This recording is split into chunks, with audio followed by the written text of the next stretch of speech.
How is everybody doing this afternoon? Let's get to feed day. Uh, we've stretched it out to, shoot, I had it figured out. I think it's 21 days, 3 weeks. It was every 14 days, so. Oh, excuse me. Well, not a whole lot of interest going on around the place right now. So,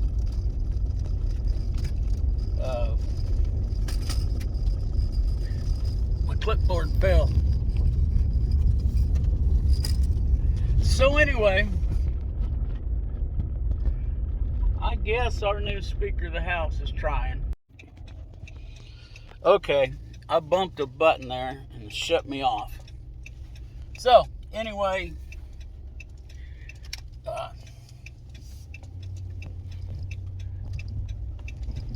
shoot, I lost my train of thought. But that's why your eggs are so high. The laws of supply and demand. There's more demand than there is supply. And that's the problem with the way our food is grown. Now it's all part of this globalization stuff, let's say.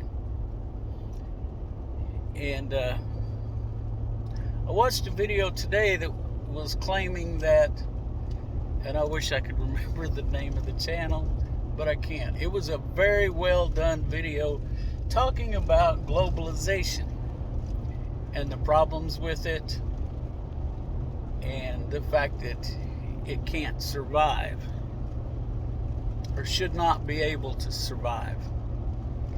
You know, this pandemic that we've just been going through,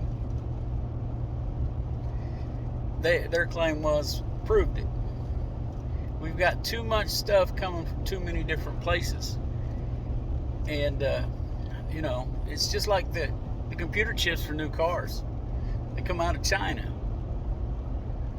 Well, China shuts whole cities down completely, just shuts them off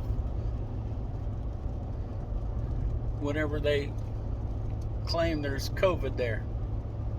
So there's whole cities where people aren't doing anything. There's no work being done. So there's no chips being made for the cars. Which that's just an example, you know. And a lot of our stuff comes from China. It's, participating in a global economy sounds good. And it did raise millions of people up out of poverty. Or at least raise their standard of living. There's still a lot of people around the world that are living better than they were, but they're still not living like the poorest in this country. So, anyway, but as far as food and farming goes, that's what happens. The farming industry's controlled, the livestock industry and poultry is controlled just by a handful of people. The beef and pork and poultry, chicken and turkeys, is controlled just by a handful of companies. There's like 4 major companies in each one of those groups, beef, pork, and poultry, that pretty much control it all. If you've been following me, you've heard me say that. But go look it up. And a lot of the pork industry is owned by China. And I don't understand the setup on that. I've talked about it before. Evidently they can't grow pigs in China. I don't know, because all the pigs that are grown here in the United States, and then they ship it back to China. Being someone that raises pigs, I would think China would be able to grow pigs pretty easy. But that's me. I don't know. But this whole global economy, and it's killing a lot of economies in the world. I mean, not just the United States. It's hurting us bad right now. And Europe, even, Russia out there causing all the problems they're causing right now. They're hurting too, financially. But, they're going to tell you they're not. But anyway, I guess the point there is, if you're in a situation where you can, buy locally. And if not, go find places like Sheraton Park Farms. They ship their pork and maybe their beef and chicken now too. I don't know. But they can ship it to you. Carl Blake at the Rustic Rooster. I believe it's rusticrooster.com. Go check it out. He's selling. His is kind of a high-end stuff, but still, it's pasture raised. The pigs get to be pigs, and he sells that Wagyu beef. It's supposed to be so good, but he can ship. And there's others out there. There's tons of others. I'm not to that point myself yet, but anyway, I'm still trying to get my farrowing situation sorted out better. And I think I know what needs to be done, just being able to get it done. And I'm working on that too. Anyway, nobody wants to hear me talk about what I'm going to do. They want to know what I am doing. Well, not a whole lot right now. So, but back to the global economy. It's not going to get better anytime soon.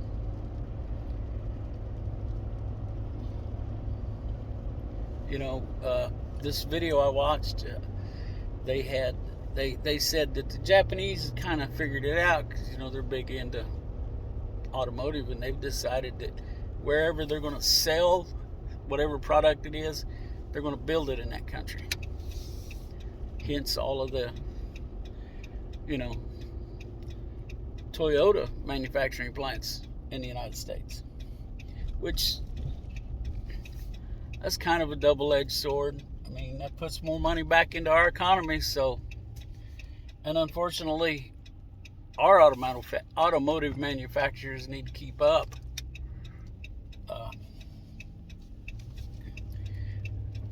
They have been severely lacking. Of course, I think GM and Ford, I know Ford is, I think GM's still locally owned, or American owned, I don't know. I know that Chrysler Dodge is not. I'm not sure if they're still owned by Fiat or who. I quit tracking that kind of stuff. But anyway, have I said enough? Dang, that's not very good. See, that's just not very good speech making. So we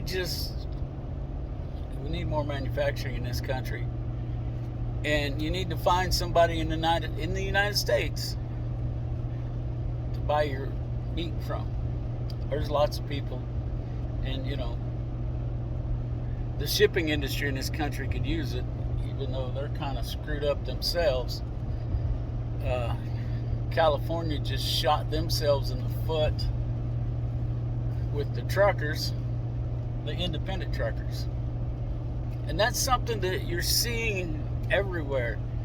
Independent companies are being put out of business, and it's usually by the government, either a state government like California. It's funny, the California thing, you would think that it was probably about the environment. No, it's because the big corporations, McDonald's and such, just as an example, or somebody, I don't know who it is really, I may have spoken out of turn there, but someone with some clout doesn't like the gig economy of like DoorDash, Uber, and all of that. So they wrote a law to outlaw all that. Let's talk. It's somebody with some lobbying money. So the way they wrote the law, that also excludes independent owner-operator truckers. Yeah. So they just put a bunch of, well, I mean, I guess they can go into other parts of the country, but if they were in California as an independent operator, hauling by the load, then they're out of a job if they were based in California. I mean, I've known several people over the years that, they take the risk, they go out and buy them a tractor, which, we're talking as in tractor trailer, like the big trucks you see going down the highway. Not a farm tractor. But anyway, now that we got that squared away, they go out there and buy this tractor. They pay all the insurance on it. They pay all the fees associated with owning it. They're responsible for all the maintenance. All the repairs that comes out of their pocket. They get paid a little better than your company driver, but they're a business. They might be one truck, they might be two, and they don't, some of them don't want to turn that into a big company. They just want that freedom, as much freedom as they can get, to be able to drive that truck. So that's what they do. Well, now they can't go into the state of California because of these new rules they passed. And I don't know what they are exactly. But I've just seen some stuff out. But it's the government killing our economy. I mean, if you don't like the fact that there's only 4 companies that control all of the meat, all of the beef, and then there's 4 for and some of them overlap. Tyson got their fingers. They're one of the big 4 in pork and poultry. But if you don't like that fact, then find somebody local. And if you can't find somebody local, and you can find somebody fairly close to you. I mean, even if you live in the middle of New York City, there's people in New York and Pennsylvania that can ship it to you and get it to you fairly quick. I've heard of farmers that are outside New York City, and they make a trip in there and sell their meat and stuff. But anyway, that's what we're going to have to do if we don't want to be owned by these huge corporations. And these huge corporations, they own a lot. They're behind a lot of these laws that get passed because they know that there was a time the small farmer was the norm. A guy might be farming, if he's got beef, he might have 100 acres and, 50 head of cows.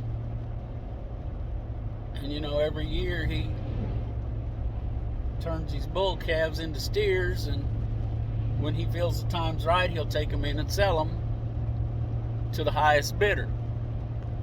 Don't work quite like that anymore. I mean, now, and the beef industry kind of still does with that. It's still possible, but they don't. A lot of your bigger auction companies don't even want to mess with pigs at all. I know where we sold our pigs back in the 70s, the auction. And back then, there weren't these grow out houses like they are now. Your buyers from the large corporations. They had people at these auctions. You know, I remember I was a kid, and they paid for them too. I mean, I sold a sow she was 400 pounds, and I got $400 for it. They paid $1 a pound for that sow. So, you know, think about it. That was in probably, I'm trying to think here, probably around 1979, 1980, maybe 1978. I can't remember for sure, but, you know, that was $1 a pound. I have trouble selling pigs now at $1 a pound sometimes. I mean, just because, well, I know the last few at auction, I didn't get $1 a pound for them. Just, you know, it was quite a bit under that. So, you know, but now your big pork producers, they don't buy at auction anymore. They set people up to grow their pigs out for them, and they pay people to take care of the farrowing, which is the birthing of the pigs, and then they ship them off at about 3 weeks. They ship them off to a grow out facility, and then they grow them up, and then, you know, but it's a rough way to make a living. Well, any kind of farming's a rough way to make a living. But, you know, I don't fault the farmers that do that way. It's not the way I want to grow my livestock. But, you know, if they can make their living that way, all right, I guess. You know, I keep looking down to see how much time I got left.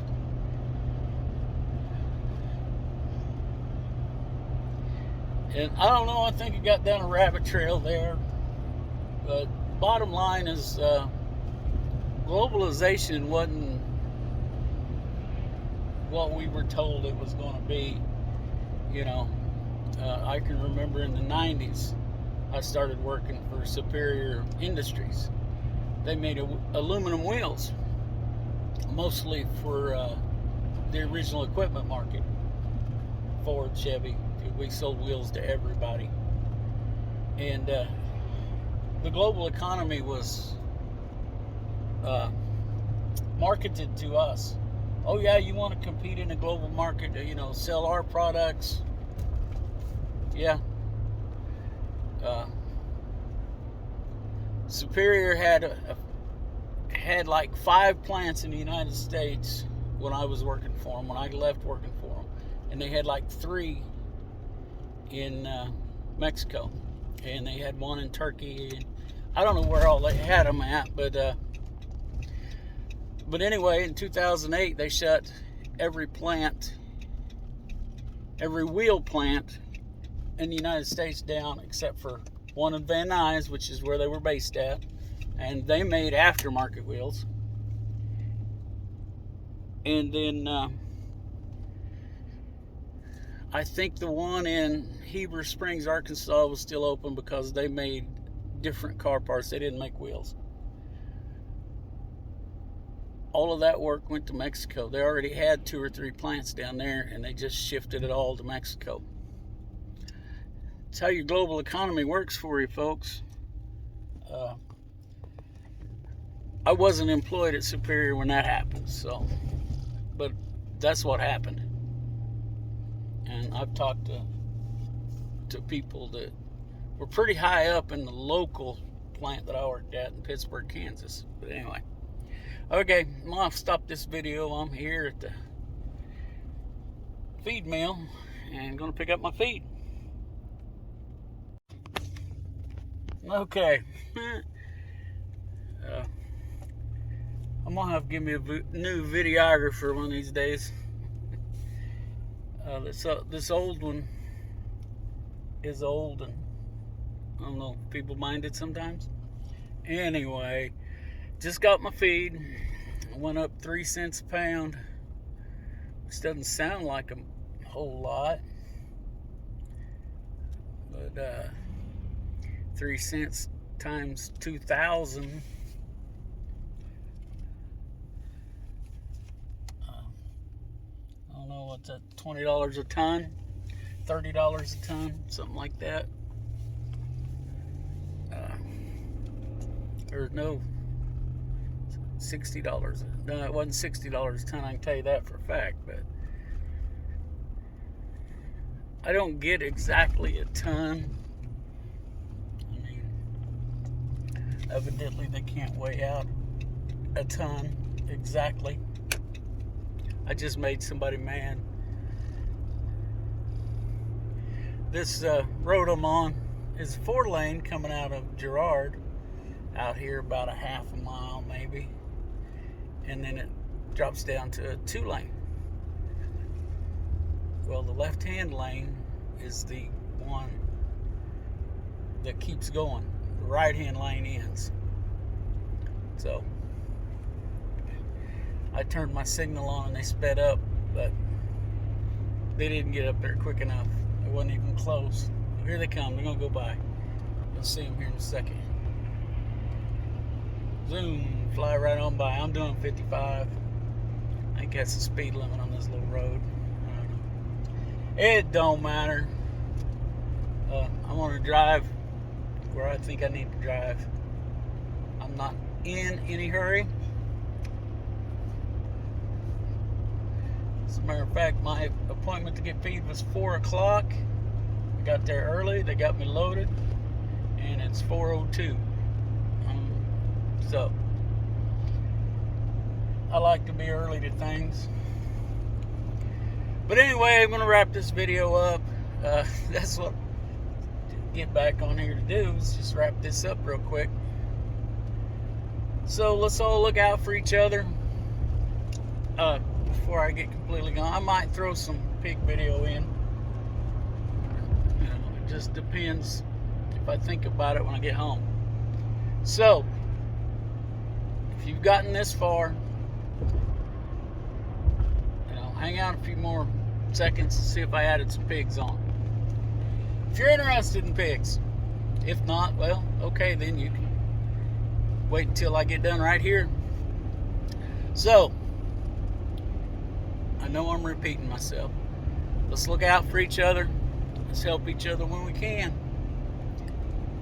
And let's all pray.